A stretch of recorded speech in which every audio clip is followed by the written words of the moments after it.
in the scenario of a clearinghouse where Change Healthcare goes down, in order to take that patient to another clearinghouse, there's a remittance process, which has to get approved. And sometimes that takes up to 45 days.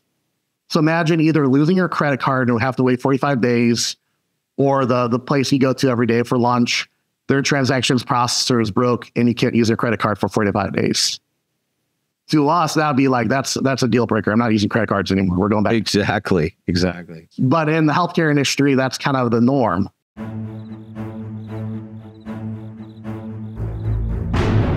Welcome to the Risk Never Sleeps podcast, in which we learn about the people that are on the front lines delivering and protecting patient care. I'm Ed Gaudet, the host of our program, and today I am pleased to be joined by Alex Kott, AVP of cybersecurity at, I hope I pronounced this correctly. I was going to ask you, Aveanna. Yep, Aveanna. Yep. Oh, Aveanna. Yep. Aveanna Healthcare. Don't worry, you're not the only person that gets that wrong, so it's common.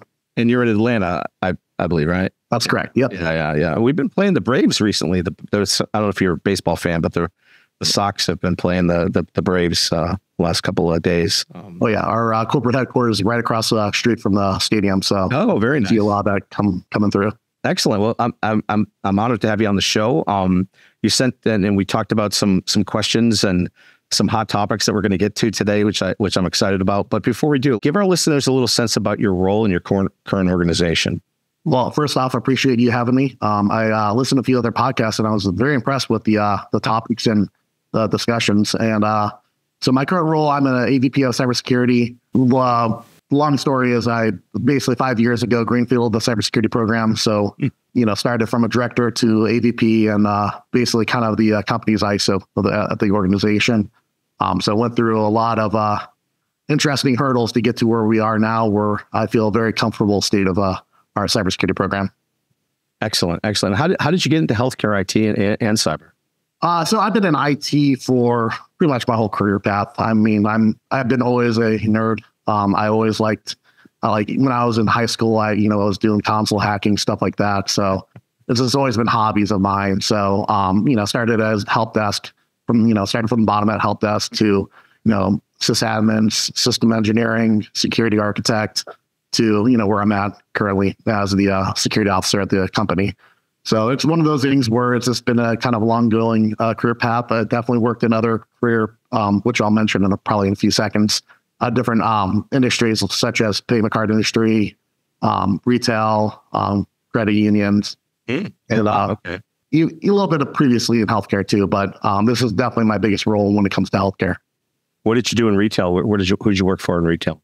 So I worked for Macy's. Also their IT's headquartered in Atlanta, and helped out with their the Purple Team exercises that they have there and the Insider Threat program. Excellent. And healthcare, very different than retail in terms of a shared mission. What does that mean to you?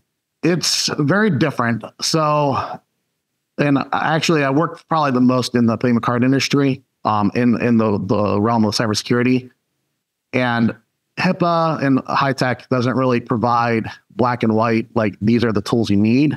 Mm-hmm. So in the payment card industry, it's like you need a SIM, you need a WAF, you need an IDS. Mm-hmm. It spells it all out there. So getting budget and approval is a little bit different process.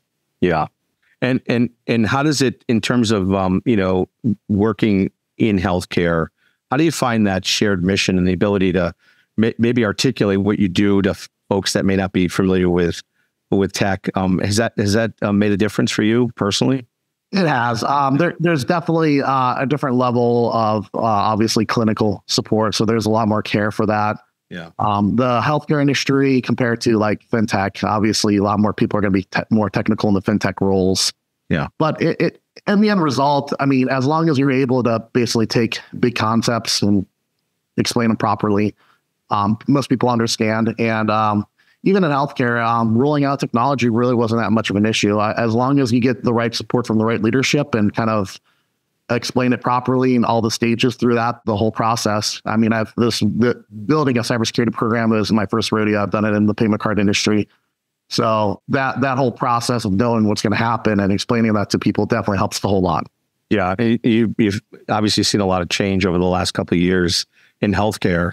as it relates. And speaking of change, let's talk about the recent Change Healthcare incident. You had mentioned some the claims coming from the PCI side, and I'd love to unpack that and get more information from you about. Yeah, it's something that I think is a really good analogy that most people don't really think about. It's mostly the complexity of healthcare and the approval process. Obviously, there's multiple parts of Change Healthcare that got hit. Their biggest thing was to fix the pharmaceutical side. Mm-hmm. But a lot of it comes down to clearinghouses and claims management. And prior to this, I had already a good relationship with our chief chief revenue officer who was over the claims management. And when this happened, I was dumbfounded of all the stuff that I really wasn't aware of and getting into the weeds of it. But essentially, to explain on the payment card industry, because everyone has a credit card, no one knows really the back end as much, but it's very simple. You have a merchant service that basically issues the card, and also sometimes merchant services are also the ones that do the point of sale terminals. Mm-hmm. So you swipe that card, it sends it to a transaction processor, like First Data is a huge one, and they go through a backend data, and then that process says that, hey, you got the credits or not. And then it also, First Data or whatever the transaction processor works with your bank to basically, pull and issue those funds through it. So it's not really that complex.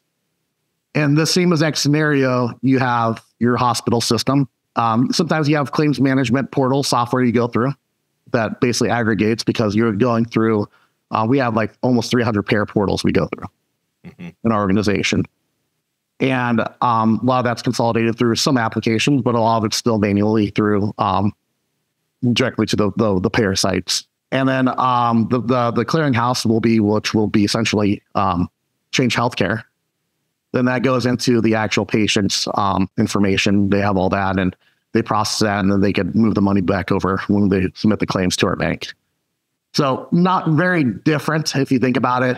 There's somebody that takes in that transaction processor, which would be your clearinghouse. But in the circumstance of, let's say, First Data goes down, and a lot of organizations, they don't really rely on just one transaction processor. They could balance it. They could even, if you want to code it, you could actually have up to a certain number of credit cards will go to one transaction processor, another will go to a separate one. So you could even have like almost a DR built into it. In the scenario of a clearinghouse where Change Healthcare goes down, in order to take that patient to another clearinghouse, there's a remittance process, which has to get approved. And sometimes that takes up to 45 days. So imagine either losing your credit card and have to wait 45 days, or the place you go to every day for lunch, their transactions processor is broke and you can't use your credit card for 45 days. To us, that would be like, that's a deal breaker. I'm not using credit cards anymore. We're going back. Exactly. But in the healthcare industry, that's kind of the norm because there's a whole approval process. And a lot of it is because, you go through Medicaid. So even though Change Healthcare is doing that, they're going through Medicaid and through their site on that. So it's very complex. And that's one thing that when we get through the scenario is like finding out all the entities that actually go through Change Healthcare, because they're hidden behind either some payer portal that we didn't know that they use them as a partner. And sometimes they're exclusive, like we go through a transaction processor. It's rare that you can't find them supporting a bank that you want. It's all easy. It's like, that's right. They route the account over there. If they don't have it, they can spin it up in a few days. That's a great point. There's an opportunity to re-architect that system in a way that would provide that resiliency, if you will, that the ability to continually transact regardless of whether or not Change or some other entity went down, similar to the PCI DSS example that you just gave. That's a really great idea. Do you think people are thinking about it that way? It's slowly thinking about it. It's going to take a lot to change that process, but because of how large impact this was, because it's interesting because I talked to a lot of the people in claims, they always said that they didn't really know how big the picture Change Healthcare / United Healthcare Group was. And I said, well, now we know it's 1 in 3 transactions. So like it went from like, we didn't really know how big of a problem this was to, wow, this is a huge problem. Due to that, a lot of the, our claims management software, they're working very closely with us, and they're looking at how to balance things properly and look at kind of a DR side of things, which I'm not sure if they were even thinking about it at that time. And it's definitely opened up a lot of eyes, but the switching a patient to another portal or that whole process, that's something that I think we need. Eventually, I think government will have to step in and lobby to find a better way to address that. Yeah, there's a great quote by Mike Tyson. Everyone's got a plan until you walk into the ring and get punched in the face. So I think we're learning a lot. And, that's one of the consistent comments I heard from people, that they had no idea the breadth and depth of the tendrils that change had into their organization and business processes. So lesson learned, we got to do something as an industry to make sure it doesn't happen again. There's a lot of work outside of healthcare on moving accountability of cyber at the board level. I know the SEC is working towards that as well. Any thoughts on that in terms of that? And because obviously you've had experience outside of healthcare. I'd love your perspective on that. It's a great thing. There's definitely I feel like a divide in the security industry. A lot of people, like especially the new SEC law and the CISO from SolarWinds getting prosecuted. Mm-hmm. A lot of people think it's kind of bad because it's, it puts too much pressure. It will make people want to not have CISO roles in the future. I find it different. I think that if you do it properly, which, I'll probably talk about the cybersecurity steering committee and how you kind of disseminate that level of risk and responsibility so that you're not the fall guy if that does happen. Mm-hmm. But also when it comes to the SolarWinds person getting targeted, it's actually, I'm a firm believer it has nothing to do with cybersecurity, the way he's targeted. They do the same exact thing in the past two previous CFOs. Mm-hmm. And their main goal is that if you personally prosecute somebody, there's two options. Hopefully SolarWinds is smart enough to pay a good personal lawyer for him so that they don't dig up. But they could get more information out of by going to the person directly. And if their information is different from what the company's providing, because it takes a lot longer because they got a whole legal team and a whole process to go through. Mm-hmm. If they could get information directly through him, then they could actually take that and go directly, basically break down the doors of SolarWinds at will once they prove them wrong. Yes. So I think it's more of it's just the process they have of doing that. But I think in general, it's good to have that oversight because cybersecurity is not going away. Yeah. It's becoming more and more problematic. It's good to have that visibility and provide kind of that growth and non-negligence, especially as a publicly traded company. Yeah, it's a great point. And it really raises the stakes for governance and having, as you mentioned, a cybersecurity steering committee. And I think more and more organizations are moving to that. Your thoughts on the power of a committee versus a single function or group? So there's two caveats why, we built that. And it's interesting because a lot of people discuss getting buy-in and power. And at that time I was a director, so I wasn't a VP, so a non-fiduciary. So I didn't have signature financial authority. Mm-hmm. Mm-hmm. So I partnered with our chief compliance officer as a director and explained to him why it's important. And we put it together. And since then, about, almost 5 years ago, we've been having monthly meetings.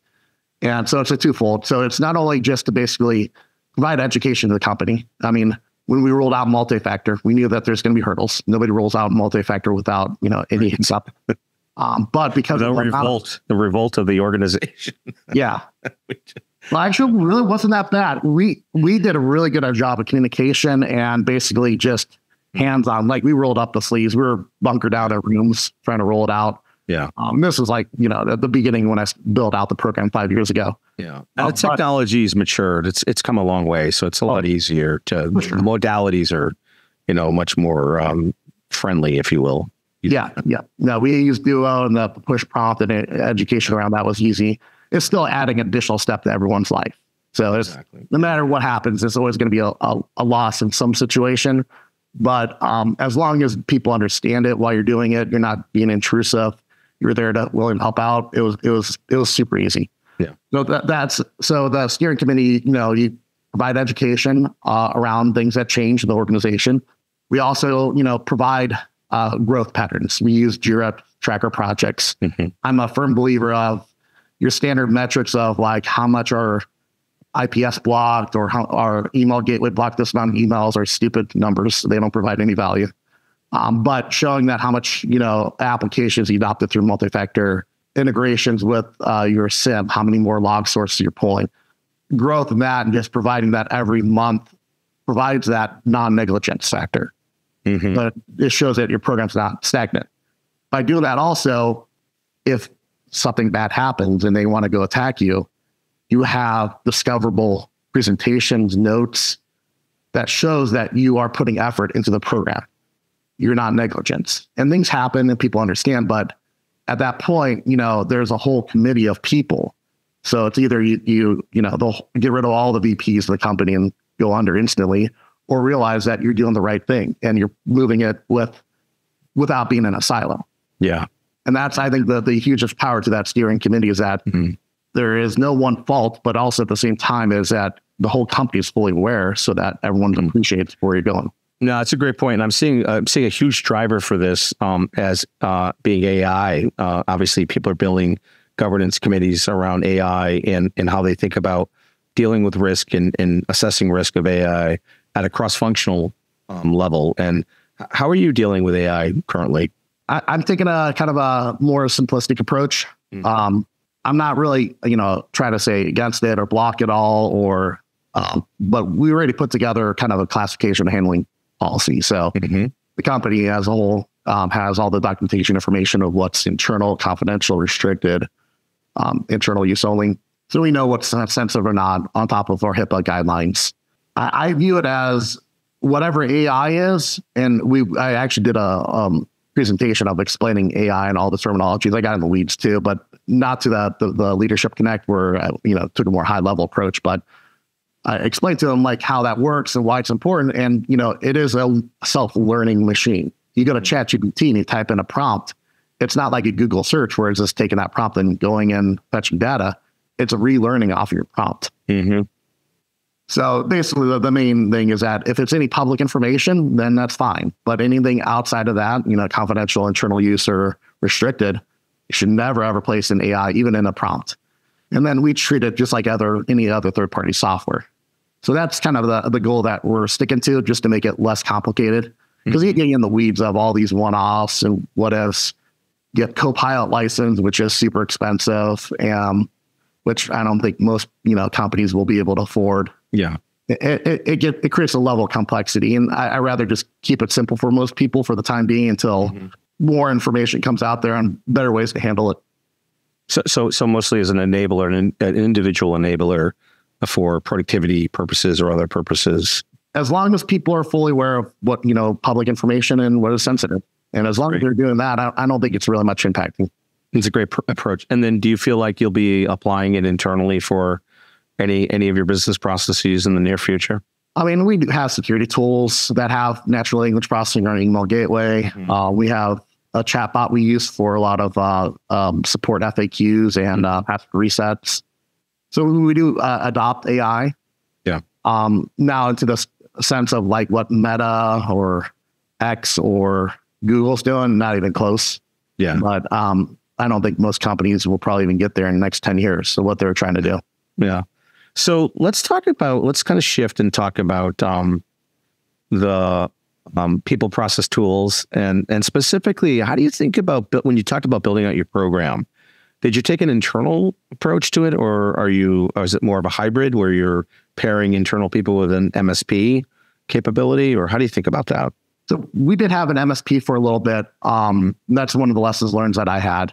And it really depends. I mean, there's nothing wrong with an MSP. Some organizations don't have the internal talent. They need somebody else to help provide that. But if you're a company of our size, we're publicly traded. We're we're basically $2 billion in revenue.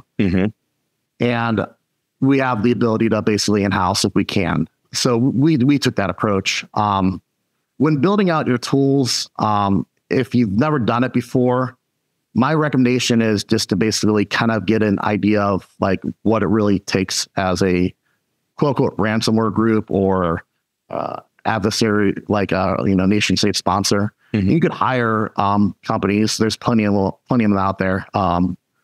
We used TrustSec initially, and they basically did an adversary simulation. A lot of people call it different things, but it's basically an unscoped pen test. Mm-hmm. When ransomware groups come in, they're not going to be like, oh, well, that's their SAN network. We can't touch it. Right. So might as well treat it. As long as you know the pen testing firm you use is competent, it rarely come across issues nowadays. Yeah.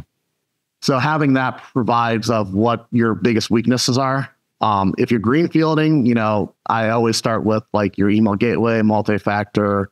There's free stuff you can do that are huge wins, like system hardening. Mm-hmm. Microsoft has a lot of good templates on that. And that actually it's interesting because our equity partner, we were talking about this stuff, and when they went through their adversary simulation, they realized that out of all the stuff that they could buy, the best win that they recommended was free system hardening guidelines. Mm-hmm. And if you're a pen tester, you kind of know this, like, SMB signing, why that's important, how you could get hashes on the network through LMR responses. So there's technical aspects of there when you're in that red team side of like, oh, this is easy wins, but you never really think about it as higher level management. Yeah. I had the fortunate side of being every component of an IT program at one point, IT and cybersecurity program at one point. So having that knowledge is like, oh yeah, definitely let's spend more time initially on this, because that's actually going to piss off the red teamers. And if you piss off the red teamers, you're doing an amazing job. Yeah, exactly. So, as you think about your program and you're in home healthcare marketplace, what's different about what you're doing, say, to a normal or to a health hospital? But I wouldn't say normal because everyone, but to a hospital. So it's interesting because if you classify our organization, some people will want to classify as a staffing company, which I find is kind of a disservice, because there is obviously clinical support. We have to provide training and making sure that the notes are there. We do pretty much a lot of the stuff that any hospital does. Mm-hmm. But the big difference is that we don't have facilities that have like X-ray machines or MRIs. And that's a big issue with a lot of hospitals, those vendor managed devices. And yeah, it's been getting a lot better from what I've been told in the last few years, but those are still like problematic. And it's always interesting because like when you think of a dialysis machine, you're like, okay, why is it hard to get the vendor to support updates and all this stuff? Mm. And then you realize it's the same organization, the FDA, who tells what is the definition of what cheese is, and the molecular structure that never changes also has to tell you like what is the is WEP a good wireless protocol or not.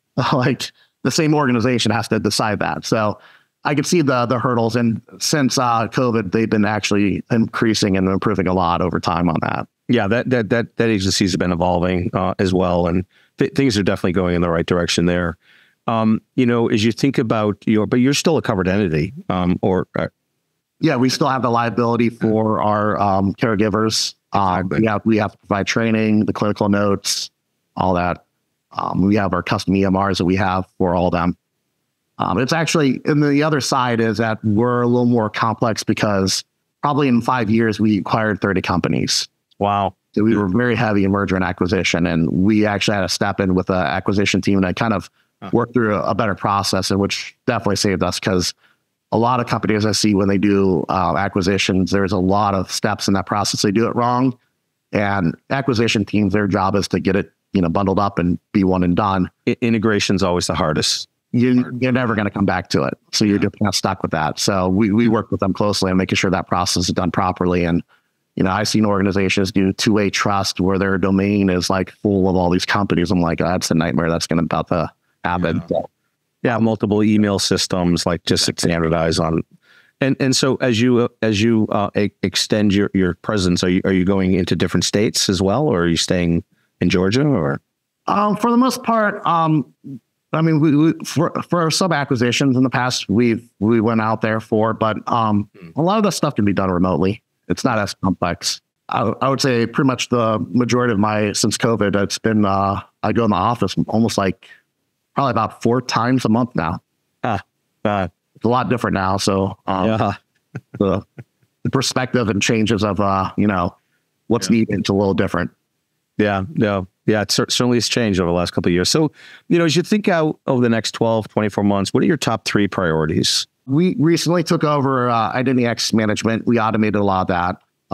We actually have it to the point where it's mostly coded and scripted.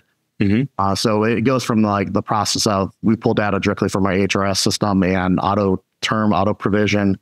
When they're terminated, we actually put an out of office notification on their email saying that they no longer work at the organization. Mm-hmm. We isolate their laptop. We have a lot of processes involved, which I haven't seen a lot of organizations do out there.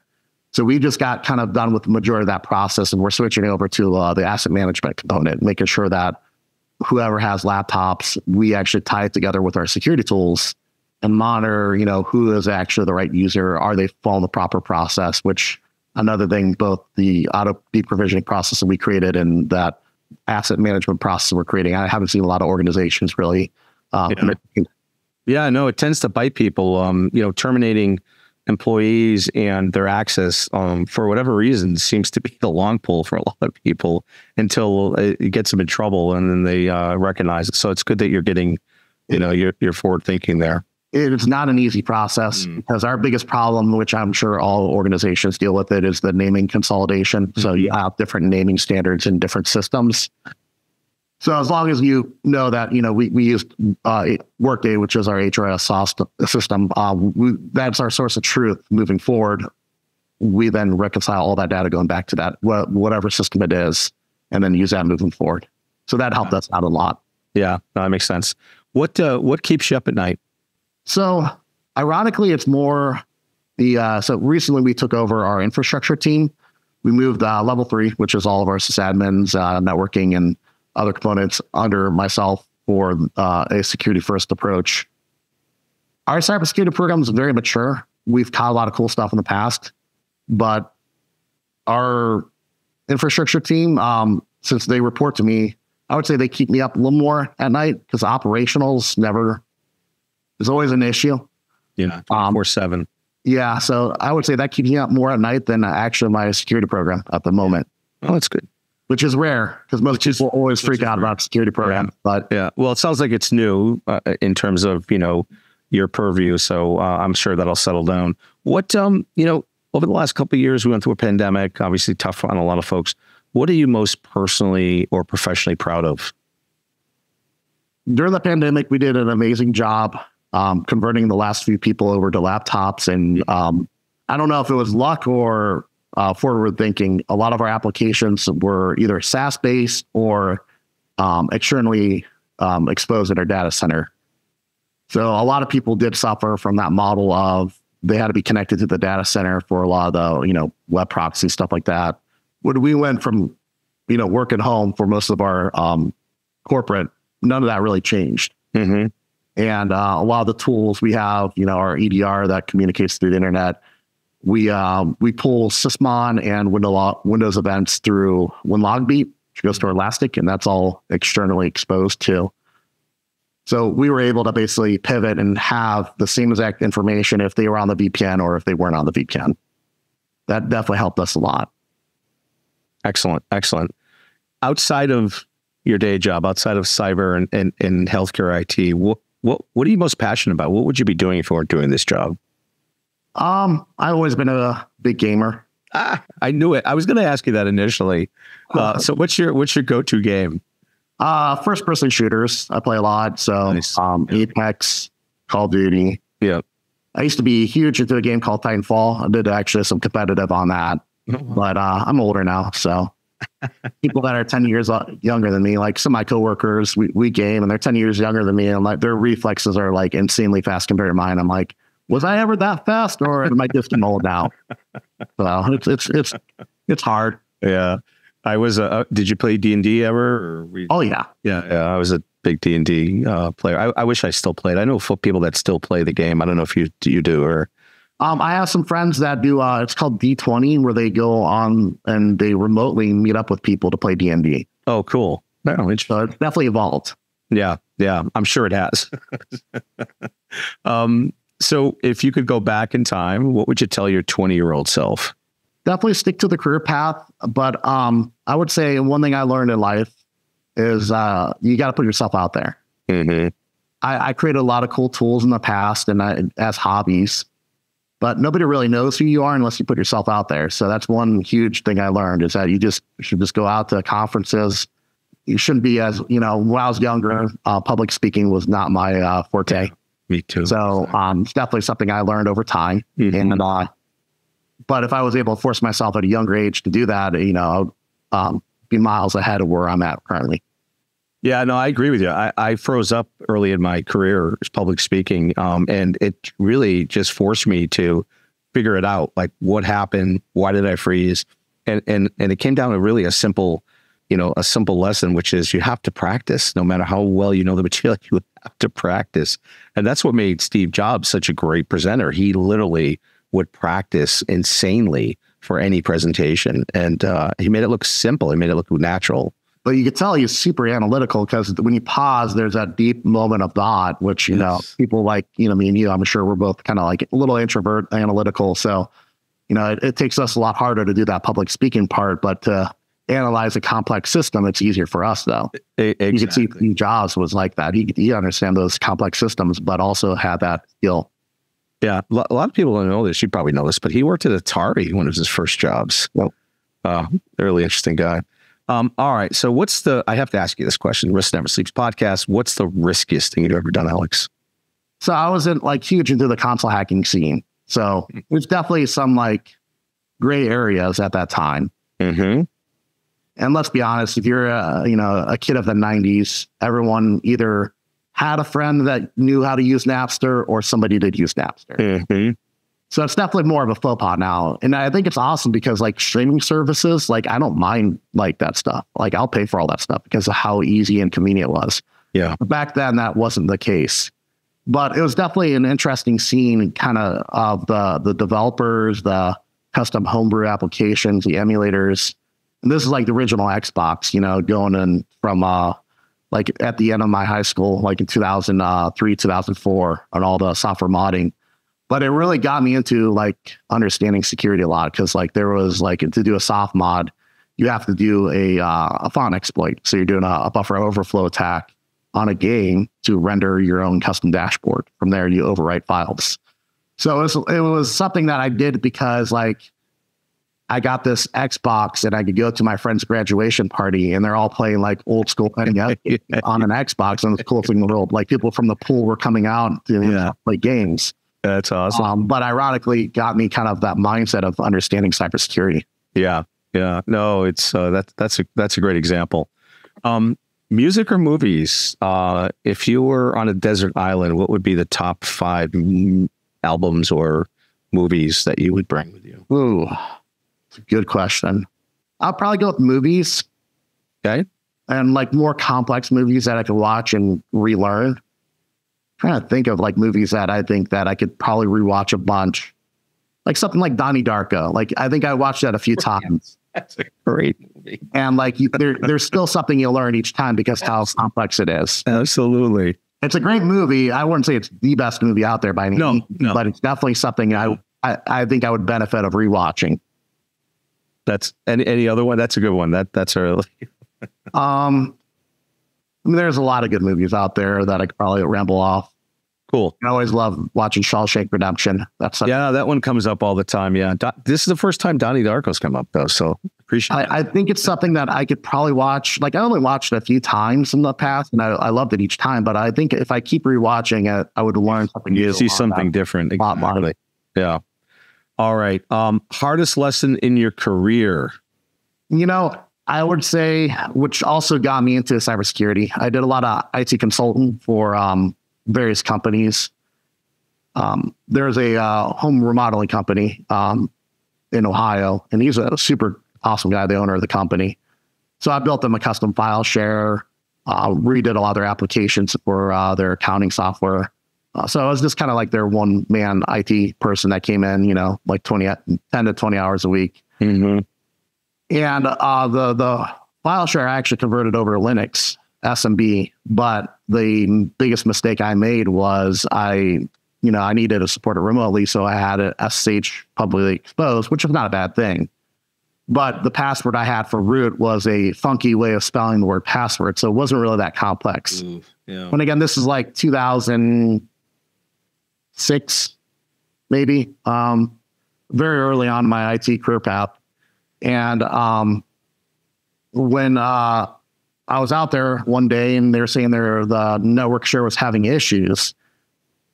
And I got on there and I realized that somebody installed a botnet on there.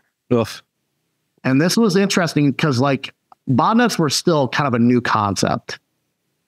And I'm going through luckily I used a custom distro called Gentoo. So the packages were different. So they tried to install other packages, ironically broke it more versus actually did anything damage to it. So I was still able to get in there, pull the files and rebuild it. So it wasn't like the end of the world, but at least gave me the warning that a botnet was installed because they did something different. The package didn't install properly. And going through the actual command line of what they were using and installing was interesting. It was like some IRC channel added in France. It ran some weird commands and like, it almost felt like there was like a kid on there trying to type in certain things. Oh, good. So like when you go through incident response and forensics, like you always kind of like go through those processes and question, like, why did they do this? Why did they do that? You know, it was very fascinating. But it was rebuilt that server, didn't sleep that night. And next morning their file shares was working and he was super appreciative of it. Yeah. Yeah. Excellent. Last question.